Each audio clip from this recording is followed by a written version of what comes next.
Hey guys, what's going on? I didn't get punched in the face yesterday, but whenever I don't show my face, I know y'all think I got attacked. Somebody whooped my ass or put this camera down. I know y'all probably think I got attacked by a squirrel or those YNs beat my ass. No, sometimes I'll either look too tired or I'm just don't want to put my face on camera because I'm tired and the light may fuck with my vision. But I'm doing good. Feel a little better. My account's still good. Still do deliveries. I'm still a little pissed about the guy, but fuck him. You know, it says a lot about someone's character whenever they got to do things like that to get free food. It's like if you know consciously you didn't order any drinks and you know what food you got, just let me know. Don't do something like that. But that's what I'm saying. The morality in the black community. Like, there's a lot of stealing in my where I live, the apartment complex. I'm pretty sure a lot of stealing goes on. Well, not like that, but if you see a package and you know it's not yours, don't take it and claim it as your own. Oh, little fun fact for you guys. So I already knew this, but I didn't know that. So the founding father, one of the founding fathers, designed the American flag, the first American flag. Hold on, let me I'm gonna go around.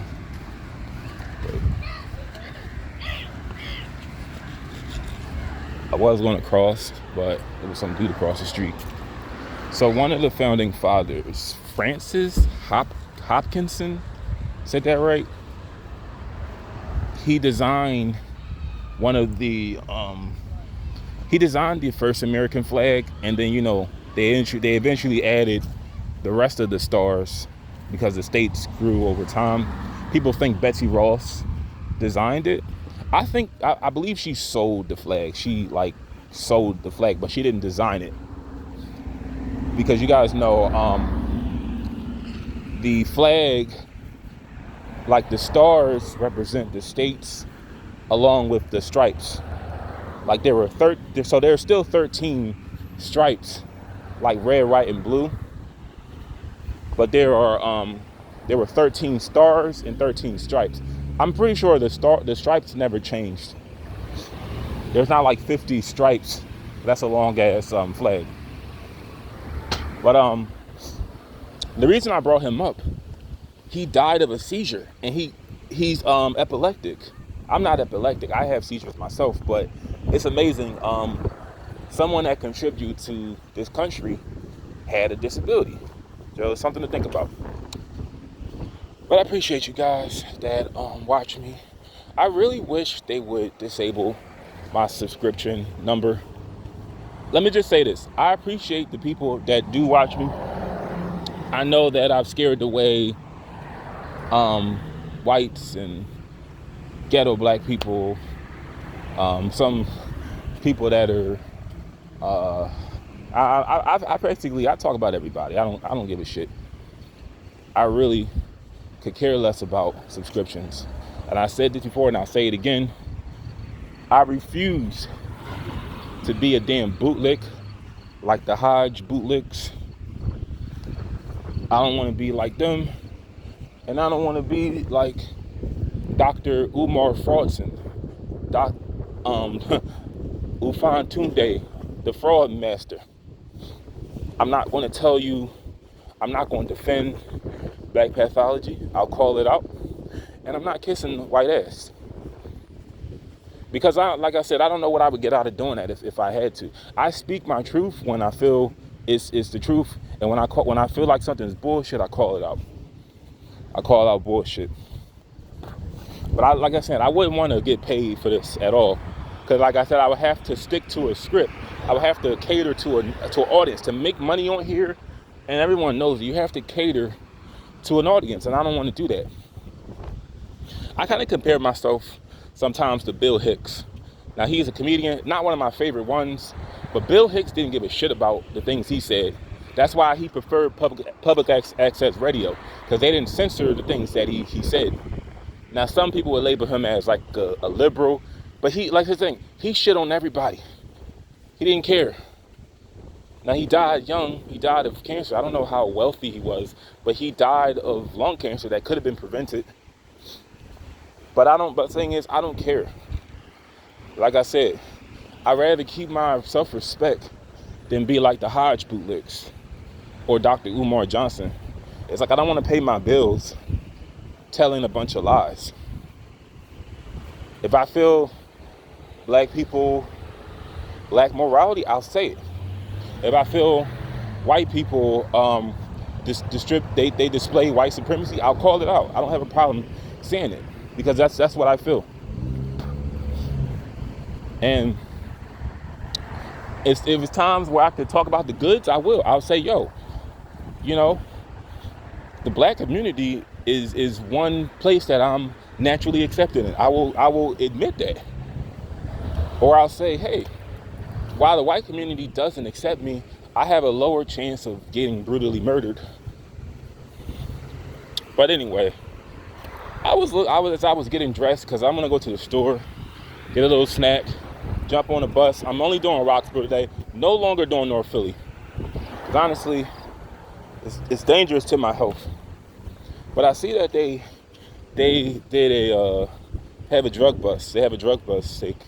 They seized crack cocaine and powder cocaine.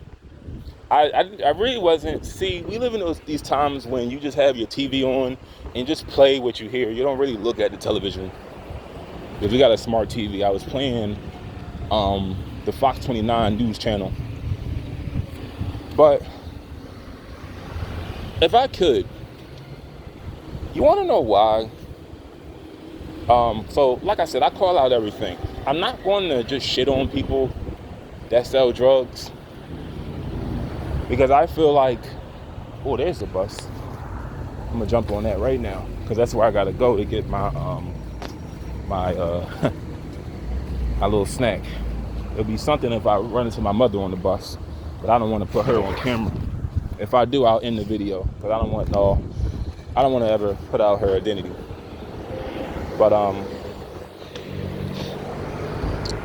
when I get my car, I don't got to deal with this. Because like I said, when I get a better job, I can make money faster and get that little car. But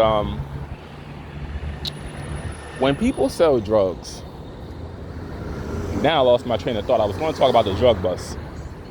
So, one second, guys. I paid my fare. Welcome to Route 57. This transfer or speed on Clarence Street is required. Service to Whitman Plaza.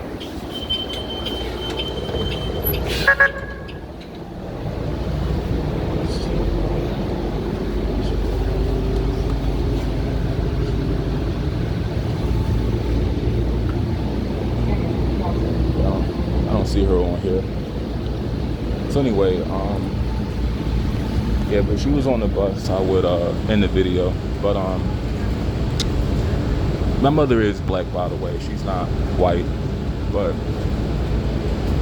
when people sell drugs, when people sell dope, I feel like you shouldn't have a record follow you forever, because they're going to resort back to what they know how to do when they get out of prison. It's like, how are you going to make money if you're hindered from making money because your job opportunities are limited because of your record? I don't feel like that should follow you forever. Now, does that mean I want to work along people that are criminals? No, but that's the thing. If you grow, like, education wise, like, this is my thing. If you have a record, I don't think it should follow you forever. If you learn your lesson and you educate yourself, you learn skills, yeah, you deserve a good career, because you won't have to resort to selling drugs anymore. But then again, like I said, I don't feel like it should follow you forever. But the long-lasting effects of using drugs, like, there are long-lasting effects of using drugs too. Like, I don't really get this all the time, but when I stopped doing coke after like a year, I was still having nosebleeds. Like I know my septum is fucked up because I used to do like large amounts on like days I would get paid, and it was only for 2 months, but it was still, my nose was never the same. Now I don't get nosebleeds anymore, but the effects of using it, never went away. But I don't feel like it should follow you forever. This is what I feel the government should do. When you're released from prison, they should, take off, what you did. Like, it should still be on like file, but it shouldn't hinder you from getting a decent job. If you really want to stop people from committing crimes, make it where they can make money so they don't have to resort to selling drugs. Now, on the flip side, people that sell drugs don't understand the reason why you're targeted so much. You're a target for the government because you don't contribute to society. Because selling whatever the fuck you sell, it doesn't contribute. You just contribute to death and more crime. Because drug addicts, most of them resort to crime to support their habit. I feel like if they, because I don't believe in that theory, they don't care about, they don't care about anybody. They only care about the rich and powerful. But this theory that if cocaine was if they could tax, cocaine, they would, wait 1 second, I just saw someone I recognized when I was younger. Yeah, but if they could tax, cocaine or heroin or any other narcotic, illegal narcotic, they wouldn't care too much about people selling drugs. See, I don't really think that's true. I feel like, for the most part, they're concerned about society functioning, the function of society. They don't want a bunch of dope heads roaming around. At least the type that rob and steal. You know what? I gotta take back that comment because the black community is filled with exactly what I just said. But this is the thing. If this is when I say, young people out there, be careful with the decisions that you make because they can follow you forever. It's like this. You don't contribute to society by selling drugs because it's like there's nothing that you give but crime. But you do another part of this.